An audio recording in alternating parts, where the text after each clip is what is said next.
नमस्कार दोस्तों, मैं रजत सिंह एडॉप ऑफ नॉलेज के प्लेटफॉर्म पे एक बार फिर से हाजिर हूँ वाक्यांश के लिए एक शब्द की दूसरी श्रृंखला लेकर के।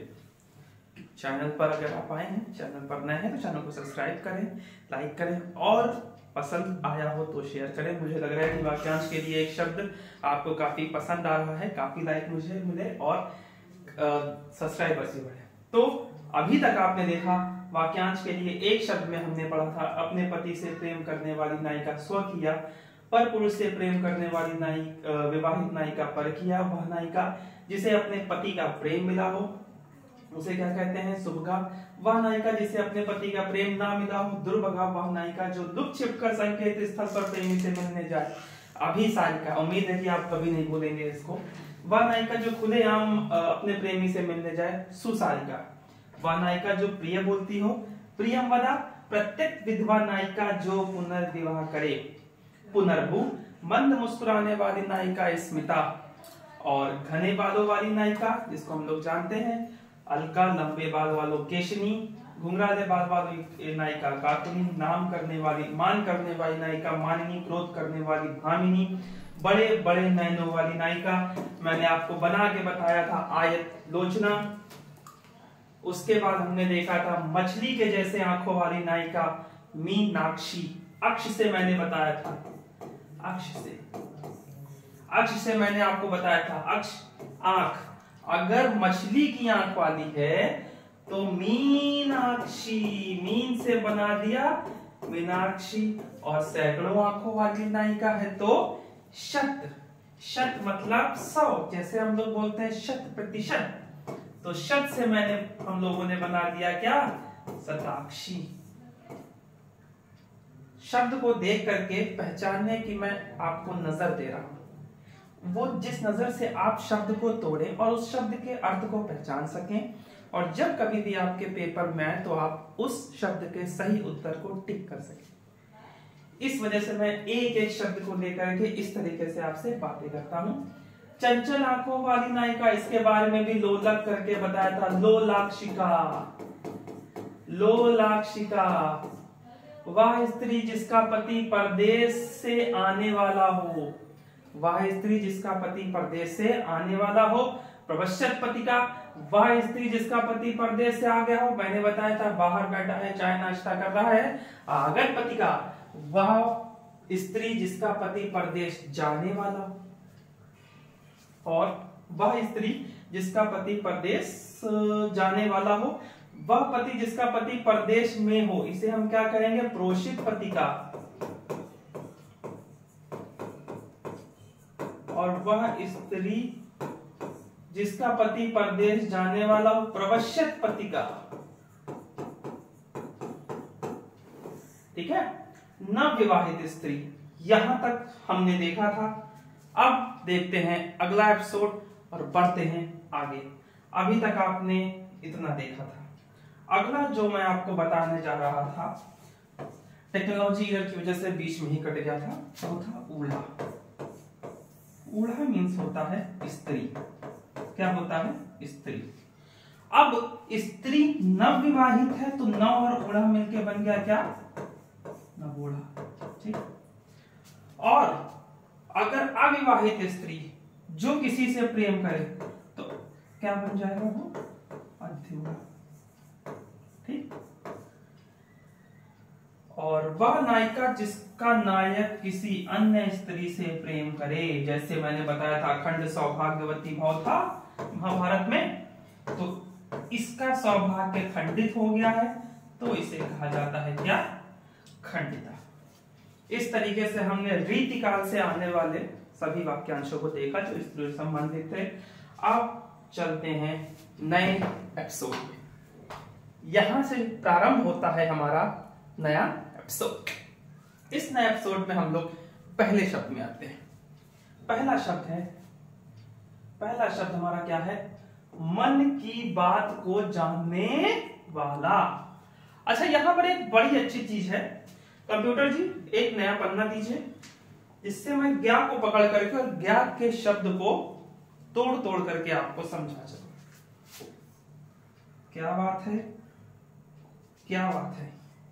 हरे पे हरा, बिल्कुल नहीं चला। हाँ, अरे कंप्यूटर जी हमारे साथ ही सब ये गया। गया, चल आया, आ गया भैया, आ गया, गया, गया को करते हैं। अच्छा, जब भी वाक्यांश बनाते हैं और हिंदी में उपसर्ग प्रत्यय बहुत इंपॉर्टेंट होता है। उपसर्ग और प्रत्यय ये दो चीजें बहुत इंपॉर्टेंट होती हैं। इस कॉन्सेप्ट को अगर आपको नहीं पता है तो मैं आपको बता दूं, उपसर्ग क्या होता है, प्रत्यय क्या होता है। पहले उपसर्ग प्रत्यय में बात करते हैं, फिर हम ज्ञा को लेकर के आते हैं। चलिए, तो उपसर्ग, उपसर्ग, उप से आप पकड़िए, किससे पकड़िए, उप से। उप सामान्यतः किसी भी शब्द के प्रारंभ में लगता है, जैसे उपसंहार, उपस्थिति, किसी स्थिति में उप जुड़ रहा है। तो उपसर्ग वो होता है जो किसी शब्द के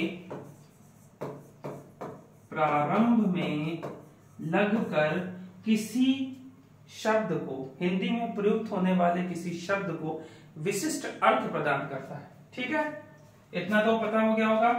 नेक्स्ट मैंने बोला प्रत्यय। प्रत्यय क्या है, प्रत्यय वो है जो किसी शब्द के अंत में लग करके शब्द को विशिष्टता प्रदान करे। हिंदी में किसी शब्द के अर्थ को बदलने की भी ताकत रखते हैं ये उपसर्ग और प्रत्यय। उस शब्द को विशिष्टता भी प्रदान कर सकते हैं और उस शब्द को बदल भी सकते हैं। जैसे मैंने यहां पे कहा,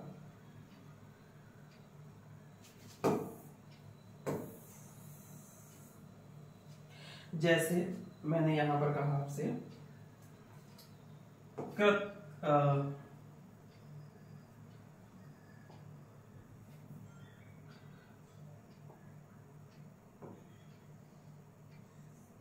अभिज्ञ। क्या कहा, अभिज्ञ। अभिज्ञ का सामान्यतः अर्थ होता है जानने वाला, कुछ विशेष, कुछ जानने वाला। जानने वाले के लिए अभिज्ञ शब्द का प्रयोग होता है। ठीक, वाक्यांश एक शब्द के लिए। जब हम इसमें अन उपसर्ग का प्रयोग करते हैं तो ये दोनों जुड़ करके क्या बन जाता है, अनभिज्ञ, जिसका अर्थ होता है कुछ न जानने वाला। समझ में आया कि जो उपसर्ग और प्रत्यय होते हैं वो किसी शब्द के अर्थ को भी बदलने की ताकत रखते हैं। अभिज्ञ मीन्स होता है जानने वाला, और जैसे ही हमने इसमें अन उपसर्ग का प्रयोग किया तो फिर ये क्या बन गया, अनभिज्ञ।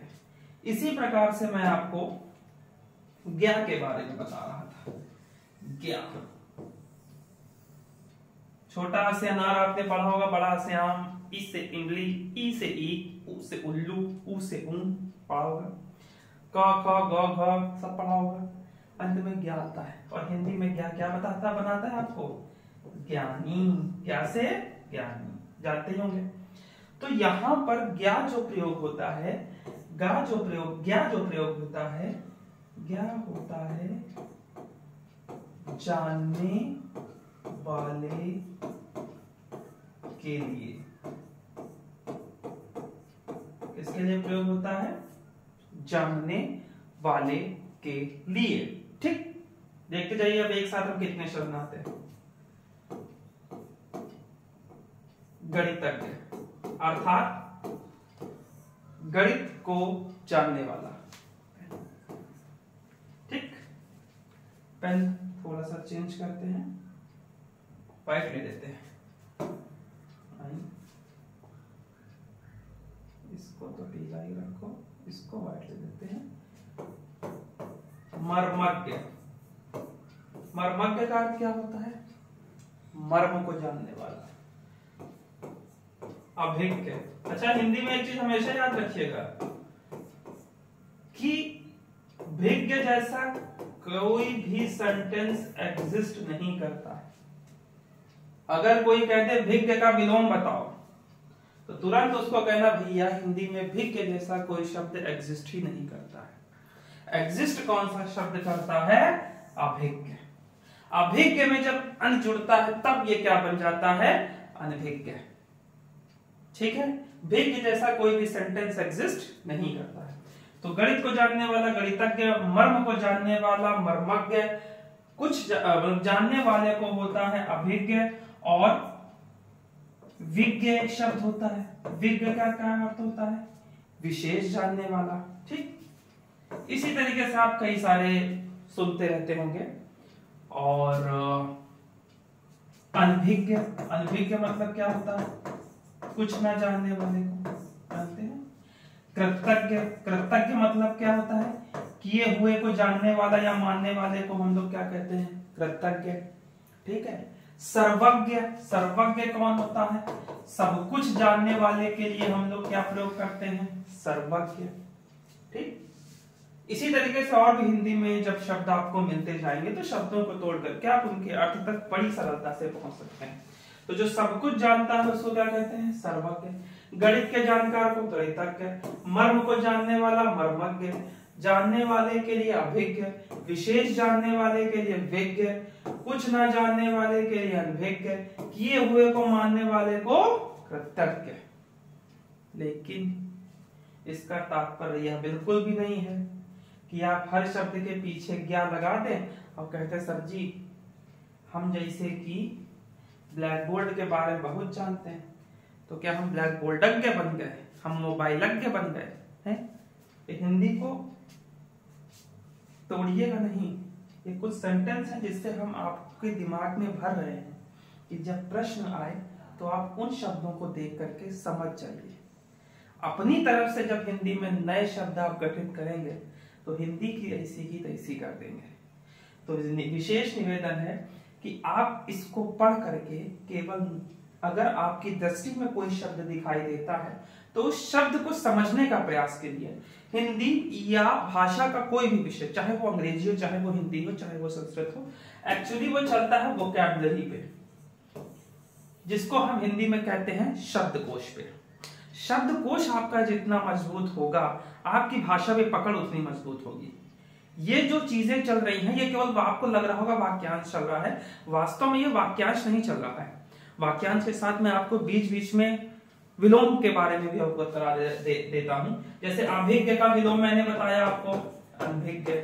इसी तरीके से बीच बीच में कई सारे, जब पिछले एपिसोड में आपने देखा होगा उसमें भी मैंने आपको विलोम बताया होगा, पिछली क्लास में भी आपने ये चीज देखी होगी। तो इस तरीके से ज्ञा के बारे में हम जाने हैं, और ज्ञा हम अब जब भी देखेंगे तो शब्द को तोड़ करके उसके अर्थ को जानने का प्रयास करेंगे। तो बच्चों अब आप लोग बताएंगे कि क्या बताएंगे आप? यही बताएंगे, देखिए। मन की बात को जानने वाले के लिए एक शब्द मर्मज्ञ। क्या होगा?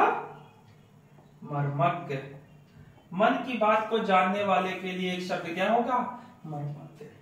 धर्म को जानने वाला, मैंने देखा एक शब्द आपको और मिल गया ज्ञा से, धर्मज्ञ। धर्म को जानने वाला धर्मज्ञ, शास्त्र को जानने वाला शास्त्रज्ञ, कुछ ना जानने वाला अज्ञ।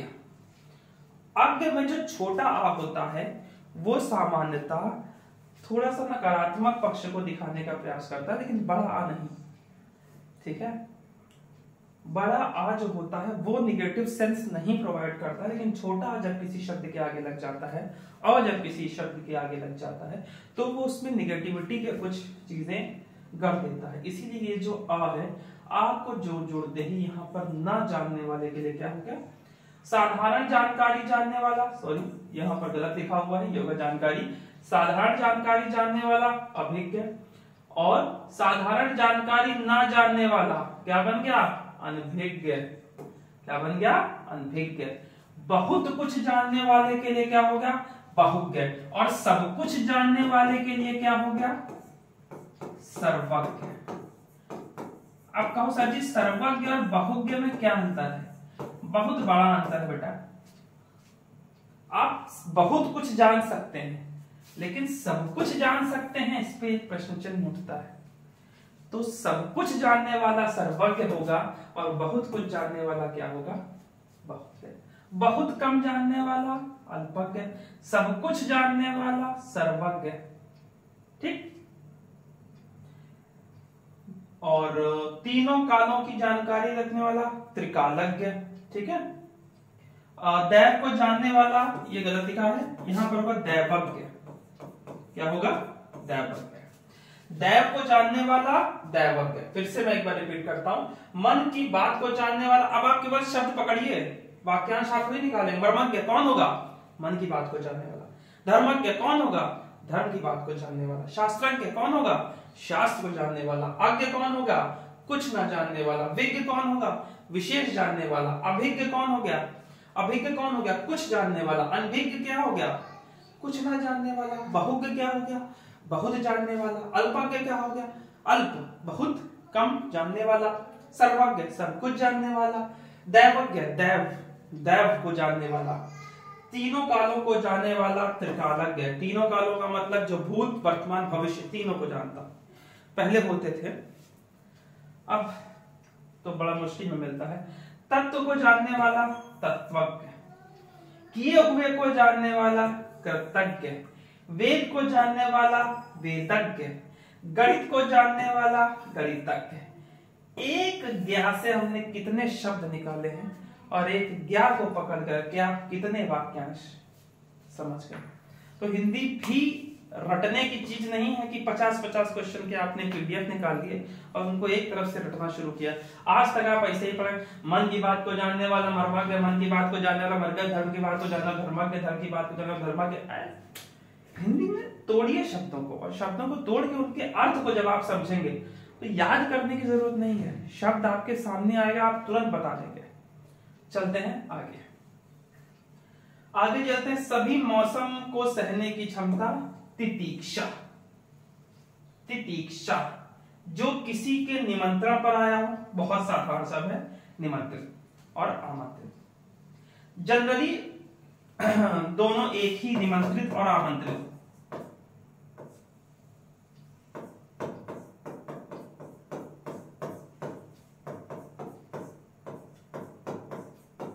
अच्छा, यहां पे एक चीज फिर से कंप्यूटर जैसे एक नया पन्ना चाहते हैं।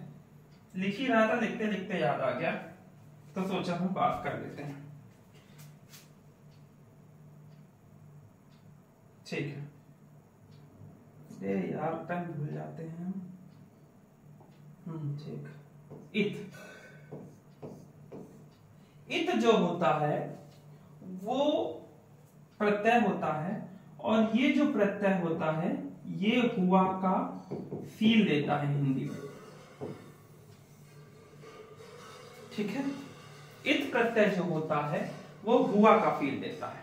अब हुआ का फील कैसे? हमने कहा पठित। पठित मतलब, अब आप बताइए, चल जा। पठित मतलब पढ़ा हुआ, ठीक।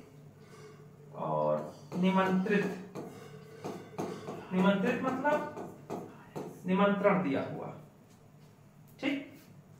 एक चीज और होता है इच्छित, इच्छा किया हुआ, ठीक। और ऐसे अपने मन से आप बता सकते हैं सेवित, सेवा किया हुआ। तो इत जो होता है हमेशा याद रखिएगा वो हुआ की फील लेकर के आता है हिंदी में। तो किसी भी शब्द के अंत में अगर आप इत को देखते हैं, पठित, लिखित, लिखा हुआ, वदित, वद से बना हुआ है, बोला हुआ, ठीक है। वदित, लिखित, पठित, निमंत्रित, इच्छित, सेवित, ये सब तो इत जो होता है वो प्रत्यय वो हुआ का फील देता है। और हुआ के फील को आप फील करते हुए किसी भी शब्द को हिंदी में देखें तो आप उसके अर्थ तक बड़ी सरलता से पहुंच सकते हैं। अब इसके बाद दो शब्दों से मैं इस इत पे आया था, एक था निमंत्रित और एक था आमंत्रित। यद्यपि दोनों में भैया आपको बुलाया जाता है, अगर आपको आमंत्रण मिला होता है तब भी इसका अर्थ होता है आपको बुलाया गया है, अगर आपको निमंत्रण दिया होता है तो भी उसका अर्थ होता है बुलाया गया है। दोनों में हिंदी में अगर आप बहुत अंदर तक जाएंगे तो अंतर इतना होता है कि निमंत्रित जो होता है सामान्यतः इसमें खाने पीने का भी इंतजाम होता है कि आपको आना है, आने के बाद आपको थोड़ी देर प्रोग्राम अटेंड करना है और उसके बाद आपको खाने पीने का इंतजाम है, आप अपना भोजन ग्रहण करें और जा सकते हैं। आमंत्रण में केवल आपको बुलाया जाता है। इसीलिए निमंत्रण मिलता है शादियों में, आमंत्रण नहीं होता है।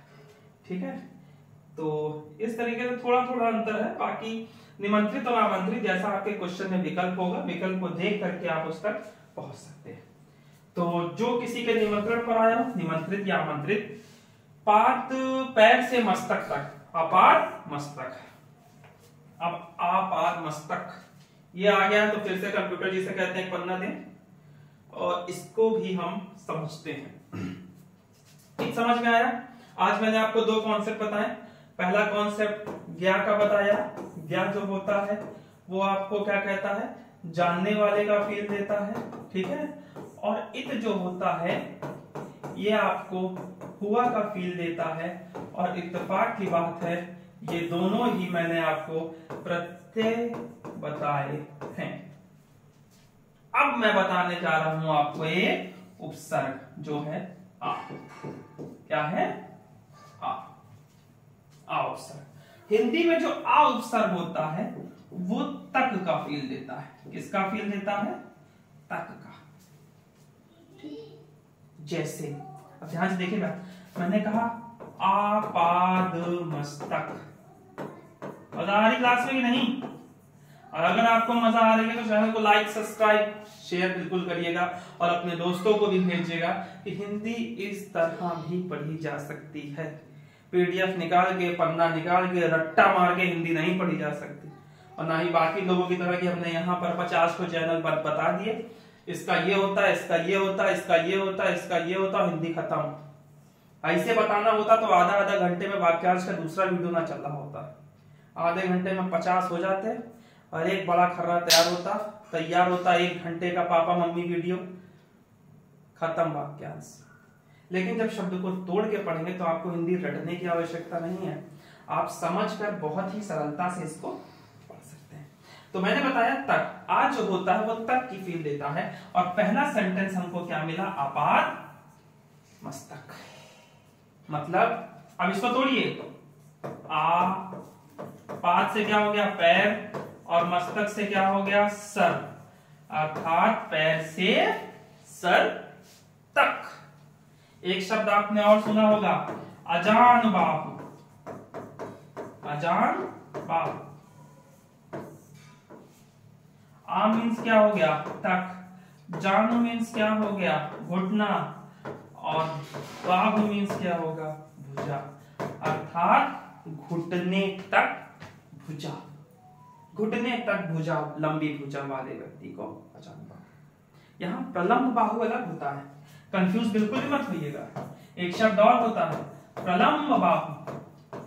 प्रलंब बाहु जो प्रयोग होता है वो लंबी भुजा वाले व्यक्ति के लिए क्या प्रयोग होता है? प्रलंब बाहु। और अजान बाहु किसके लिए प्रयोग होता है? घुटनों तक लंबी भुजा वाले व्यक्ति के लिए क्या प्रयोग होता है? अजान बाहु। तो घुटनों तक लंबी भुजा, अजान बाहु। और आपाद मस्तक का अर्थ क्या हो गया कि सर से पैर तक। एक शब्द और आता है इसमें, अबालवृद्ध। अबालवृद्ध पुराने समय में जनरली शादी के कार्डों में और लिख के मिल जाता था अबालवृद्ध। अब आप तोड़िए, अबालवृद्ध मतलब क्या हो गया? आ से क्या हो गया? तक। बाल से क्या हो गया? बालक। और वृद्ध से क्या हो गया? बूढ़ा व्यक्ति, वृद्ध। यानी बालक से वृद्ध तक सभी। निमंत्रण के कार्ड में पुराने उठा के देखेंगे, अक्सर आपको एक शब्द मिल जाएगा अबालवृद्ध निमंत्रण। मतलब उस घर में बालक से वृद्ध तक सभी का निमंत्रण इसमें है। इस तरीके से आ को मैंने उपसर्ग में तक लगते ही हमने क्या देखा? अजान बाहु, आपाद मस्तक और अबालवृद्ध। उम्मीद करता हूं ज्ञा को आप जान चुके होंगे, इत को आप जान चुके होंगे, आ को जान चुके होंगे। अब कभी भी आपके सामने अपाद मस्तक, अजान बाहु, अबालवृद्ध, पठित, लिखित, वदित या फिर प्रलंब बाहु, धर्मज्ञ, विशेषज्ञ, विज्ञ, अज्ञ, अनभिज्ञ, अभिज्ञ, लेकिन ये भी पकड़ लीजिएगा, जैसे ही कोई विज्ञ बोले तो बोलिएगा wrong. You are absolutely wrong, क्योंकि हिंदी में कोई भी भिज्ञ जैसा शब्द एग्जिस्ट नहीं करता है। एग्जिस्ट करता है तो अभिज्ञ और इसका विलोप क्या बनाते हैं हम? अनभिज्ञ। चलिए चलते हैं फिर से अपनी स्लाइड पे।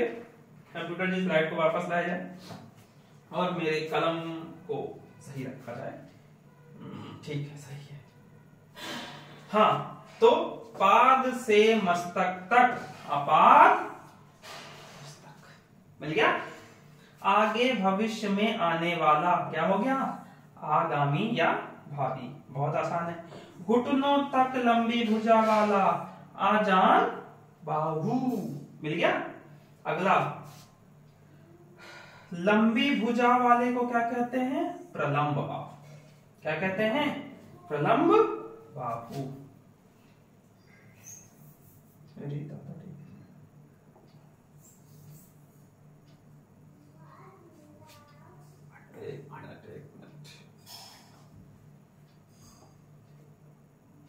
ठीक। अब जो मृत्यु के समीप हो, मरासन या आसन मृत्यु। आसन जो होता है, आसन शब्द, आसन, क्या हो रहा है? तो जो आसन शब्द होता है, ये आसन शब्द सामान्यता निकटता की फील देता है। किसकी फील देता है? निकटता की। ठीक है। आसन्न मृत्यु यानी मृत्यु के निकट। ठीक। तो जो व्यक्ति मृत्यु के समीप हो उसे क्या कहते हैं? आसन्न मृत्यु। ठीक। दूसरों के हित में अपना जीवन परित्याग करने वाला, आत्मोत्सर्ग। अब यहां से एक फील और आपको दिलवाता हूं। एक शब्द आता है आत्मा।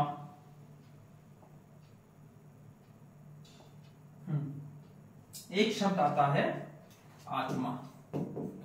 आत्मा जो होता है वो अपने या स्वयं की हिंदी में आपको फील देगा। ठीक। जैसे हमने आपसे कहा आत्मोत्सर्ग, आत्मोत्सर्ग यानी आत्म और उत्सर्ग। उत्सर्ग का अर्थ जो होता है वो न्यौछावर होता है, अर्थात दूसरों के हित में अपना न्यौछावर करने वाले को क्या कहते हैं? आत्मोत्सर्ग। एक होता है आत्मघात। क्या होता है? आत्मघात यानी स्वयं को ही घात करना। एक बड़ा प्यारा शब्द होता है आत्मवंचना। ये क्या होता है? आत्मवंचना। आत्म मीन्स हो गया स्वयं और वंचना मीन्स हो गया धोखा देना। जब हम स्वयं को धोखा देते हैं तो उसे कहते हैं आत्मवंचना। और हम स्वयं को कैसे धोखा देते हैं? सुबह सुबह अलार्म लगा देते हैं 5 बजे का, कि कल से सुबह 5 बजे हम सो के उठेंगे। फिर अलार्म का काम है बजना, बजता है, फिर हम उसको 5:30 कर देते हैं। वो क्या होता है? बटन दबता है, वो बटन दबा देते हैं तो फिर वो 5:30 का हो जाता है। फिर 5:30 पे फिर खुद को धोखा देते हैं और ऐसे करते करते करते करते कब 7 बज जाता है पता ही नहीं चलता। तो कहाँ हमें 5 बजे उठना था और कहाँ हम खुद को धोखा देते थे, 7 बजे भी उठ गए तो गनीमत है। तो इस प्रकार से इसे हम लोग क्या कहते हैं? आत्मवंचना। तो आत्म जो होता है वो अपने की फील देता है। तो आत्मोत्सर्ग, आत्मघात, आत्मवंचना, इन सारे शब्दों को उम्मीद है कि अगली बार आपके सामने पढ़ेंगे तो आप उन्हें भूलेंगे बिल्कुल भी नहीं। 23 अभी तक हम लोग 23 शब्दों को ही पढ़ पाए हैं, लेकिन आप विश्वास मानिए 23 शब्दों से आगे भी आने वाले 23 और शब्दों को आप पहचानना सीख गए होंगे। इतना मैं पूरे भरोसे के साथ कह सकता हूं। अगले स्लाइड पे चलते हैं। जो बहुत क्रूर अत्याचार व्यवहार करता हो, अत्याचारी। जो शीघ्र प्रसन्न हो जाए, आशु प्रसन्न। इसको, इस कॉन्सेप्ट को हल्का सा क्लियर करके और फिर मैं ये यहीं पे क्लोज करूंगा, और वो है आशु। आशु जो होता है वो तुरंत के लिए प्रयोग होता है। ये क्या होता है? उपसर्ग। आशु उपसर्ग जो होता है वो तुरंत के लिए प्रयोग होता है। कहीं भी आपको आशु लिख जाए तो आप समझ लीजिए कि तुरंत की बात होने वाली है। जैसे अगर लिखा हो आशु प्रसन्न एक शब्द होता है, अब आप जो सोचिए कि ये क्या होगा, तुरंत प्रसन्न होने वाला। एक शब्द होता है आशुतोष तुम अवढर दानी। आशुतोष, आशुतोष मतलब क्या होता है, आशुतोष भगवान शंकर को भी कहते हैं क्योंकि भगवान शंकर भोले हैं। और आशुतोष उसमें रामचरितमानस में भी है, आशुतोष तुम अवढर रानी आरती हरवती हूं जानी। तो आशुतोष मतलब क्या होता है कि इसका अर्थ होता है कि तुरंत तुष्ट हो जाने वाले, मतलब संतोष, तुरंत संतोष प्राप्त होने वाले, मतलब थोड़ी सी पूजा उनकी की जाए और वो थोड़ी सी पूजा में ही संतुष्ट हो जाए, आशुतोष। ठीक। एक शब्द और होता है आशुलिपि।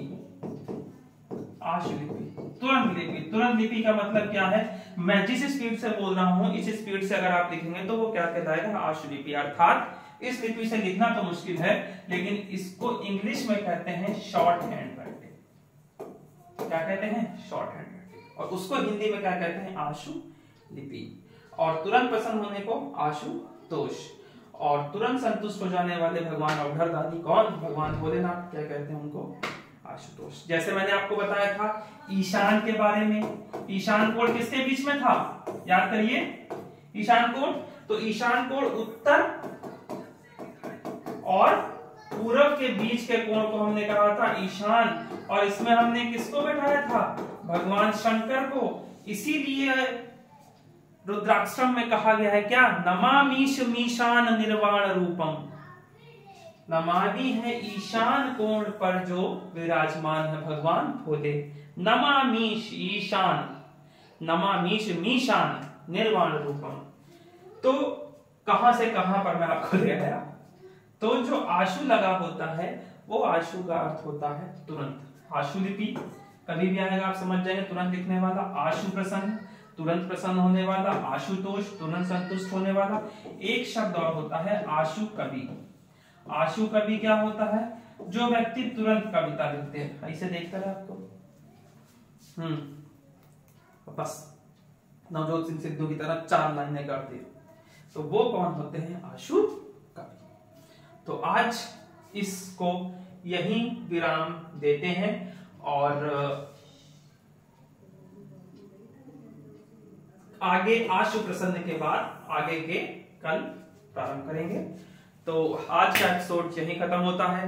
खत्म होने से पहले आपसे निवेदन है कि चैनल को लाइक, सब्सक्राइब और शेयर करें और ज्यादा से ज्यादा लोगों तक पहुंचाएं, जिससे हिंदी की बात हर किसी के कानों तक पहुंचे। धन्यवाद।